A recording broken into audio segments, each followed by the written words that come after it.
Chairman Korangi town Mohammad Naeem Sheikh ने कोरंगी के नौजवानों के लिए peoples youth skills development programme के पहले मरहले मुकम्मल होने के बाद दूसरे मरहले के लिए रजिस्ट्रेशन और न्यू कोर्सेज शामिल करने के हवाले से एजुकेशन डिपार्टमेंट कोरंगी टाउन के अफसरान से आज अहम मुलाकात की। मुलाकात में coordinator Moizuddin, director IT Shujaat Hussain, रहनुमा Pakistan peoples party Usma Tahir, director education Mohammad Asif, पार्लिमानी leader Tanveer Abbasi, peoples youth PS 95 के सदर वकार लोधी, एजुकेशन डिपार्टमेंट के अफसरान और दीगर भी मौजूद थे। मुलाकात में चेयरमैन कोरंगी टाउन मोहम्मद नईम शेख की जानिब से जारी peoples youth skills development programme के तहत तलबा और तालिबात को ऑनलाइन कोर्सेज के जरिए डिजिटल मार्केटिंग और मुख्तलिफ कोर्स की महारत से आरास्ता करने और इन्हें माशी खुद कफालत की जानिब गामजन करने के लिए peoples youth skills development programme के दूसरे मरहले की रजिस्ट्रेशन और दीगर उमूर पर तबादला ख्याल किया गया। फ्री IT कोर्सेज मुकम्मल करने वाले तलबा को इंडस्ट्रीज के साथ साथ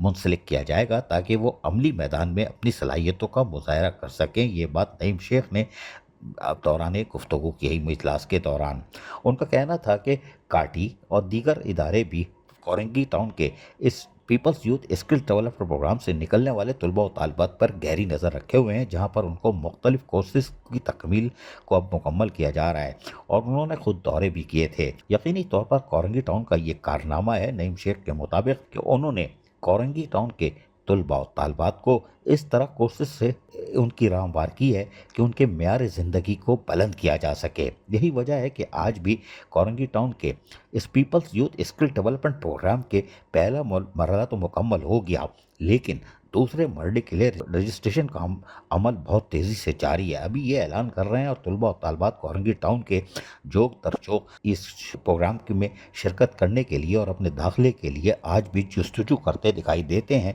ये एक बड़ी खबर है। अजीज़ आरिफ, KBS बलियाती न्यूज़, कराची। ऐसी ही खूबसूरत वीडियोस फ्यूचर में हासिल करने के लिए रेड बटन पर क्लिक करके और बेल आइकॉन को प्रेस करके हम सबके सब्सक्राइबर बनना मत भूलिए।